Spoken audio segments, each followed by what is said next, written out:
Dikatakan pula li sabri darajat. Orang sabar itu pangkatnya macam-macam. Sabar, judulnya sabar. Tapi sabarnya yang satu dengan sabarnya yang lain enggak sama. Aqalluha. Nah, ini sekarang kita akan belajar pangkat sabar terendah. Yang aku sabar itu, aku itu sudah bersabar menghadapi dirimu. Ini termasuk punya pangkat sabar atau tidak?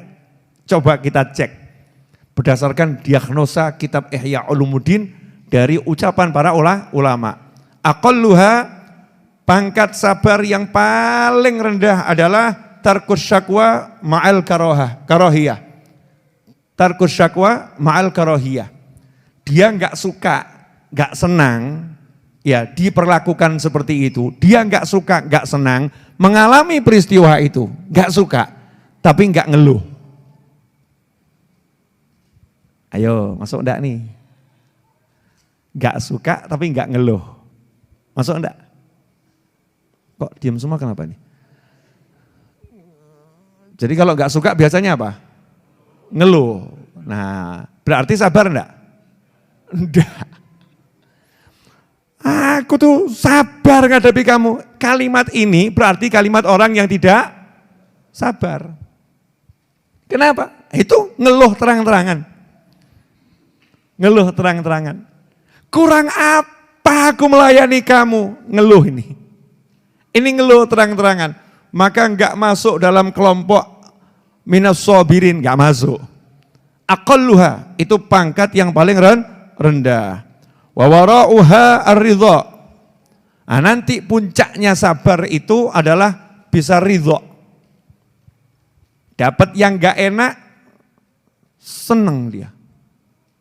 Artinya ridha, dia puas, enggak apa-apa, enggak jadi masalah. Motornya hilang, ridha enggak? Mikir sih. Motornya hilang. Nanya saya. Kira-kira suka atau enggak suka? Enggak suka. Ngeluh atau enggak ngeluh? Ngeluh. Lah kalau ngeluh, ini namanya enggak sabar. Kalau sabar motornya hilang, enggak suka tapi diem dia, enggak ngeluh. Enggak ngeluh sama sekali. Setelah itu ridho. Ya mudah-mudahan insya Allah dapat ganti yang lebih baik. Ini ridho. Di atasnya ridho ada lagi. Ya, apa itu? Kalau sudah puncaknya sabar jadi ridho, ternyata di atasnya ridho adalah asyukru alal bala.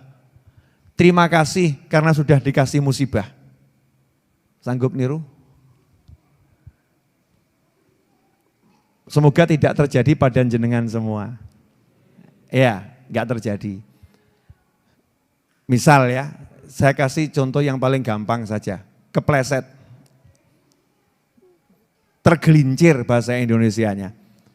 Gara-gara ada genangan air di atas lantai. Lantai masjid, lantainya dari granit seperti di Masjid Ar-Raudhah. Ada genangan air tipis, enggak kelihatan. Kepleset, jatuh, blak. Ya alhamdulillah badannya selamat, gak kenapa-kenapa. Tapi kaget sama rodok jaram-jaram. Itu kalau makomnya orang sabar, aduh sakit tapi gak ngeluh. Makomnya orang ridho, gak apa-apa. Ya, gak deklek, gak apa-apa. Makom di atasnya, terima kasih ya Allah. Orang baru kena duri saja dosanya dihapus. Ini saya kepleset geblak kaget iki. Lorok seminggu gak hilang ya Rob. Berarti seminggu dosa saya ini habis. Terima kasih ya Allah udah dikasih bala. Jenengan masuk kelompok yang mana? Ini pemirsa di rumah masuk kelompok yang mana? Ternyata kita kelompoknya di luar area ya. Tidak masuk dalam apa itu? Kalau telepon lagi di luar jaringan gitu ya, di luar area, enggak ada ini, enggak masuk. Makanya ketika enggak masuk, karunia-karunia yang turun pada orang-orang yang sabar, wasabru thawabuhul jannah. Orang yang sabar itu pahalanya puasa, pahalanya surga. Puasa itu adalah Sabar, orang yang sabar itu pahalanya surga. Sabar itu enggak ngeluh ya. Kok bojoku ra kaya ngono ya. Suamiku kok enggak seperti itu. Seandainya suamiku seperti itu, alangkah bahagianya aku. Kurang ajar lagi.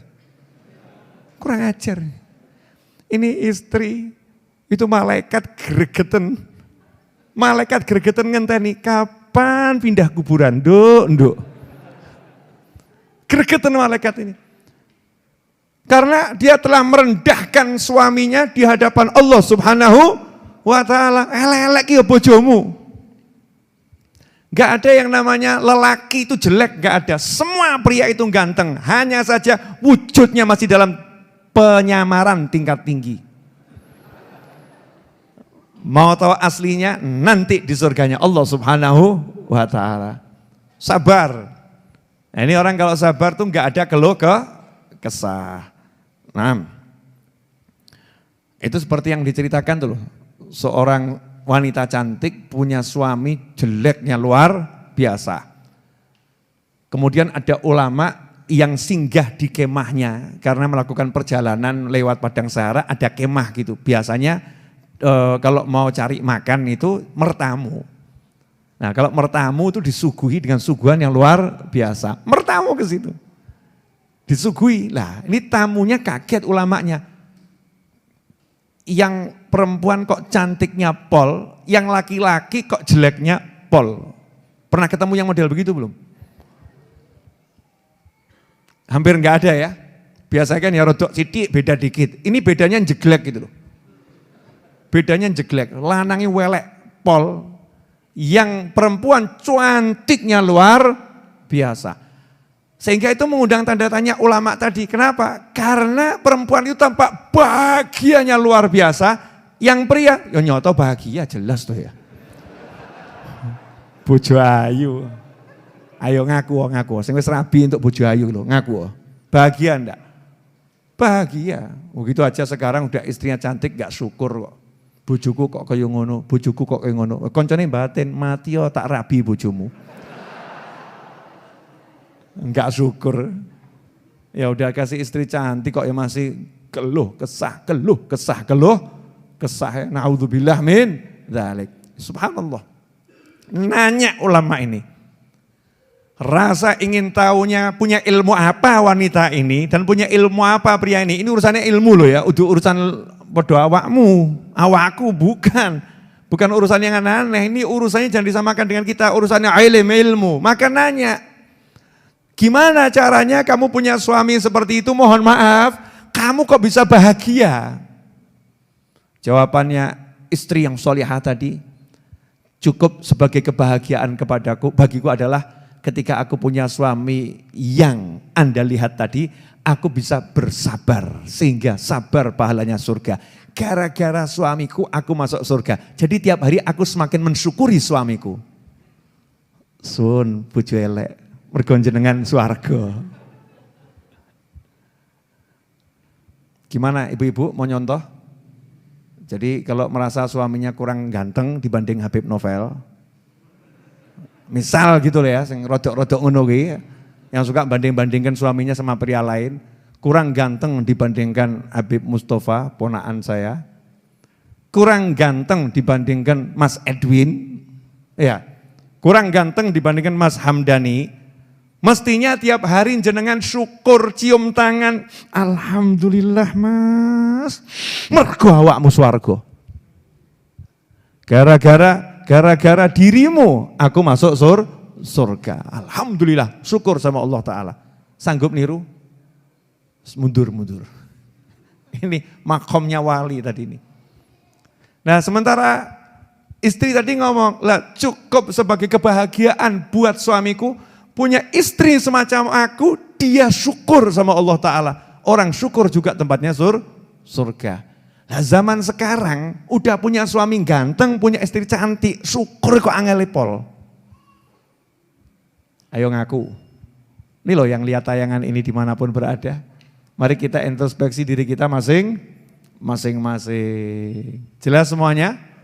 Jelas. Jadi derajat sabar yang paling paling rendah kita belum masuk ya. Makanya mulai malam hari ini belajarlah untuk mendapatkan makom sabar paling rendah, yaitu walaupun masih enggak enak, tapi tidak berkeluh kesah. Bergantung sama orang lain. Kenapa bergantung sama orang lain? Enggak bisa puas dengan yang ada. Enggak bisa puas dengan yang ada. Selama kita belum bisa puas dengan yang ada, maka hidup kita akan banyak problem, banyak masalah. Karena masalahnya ada dalam diri kita sendiri.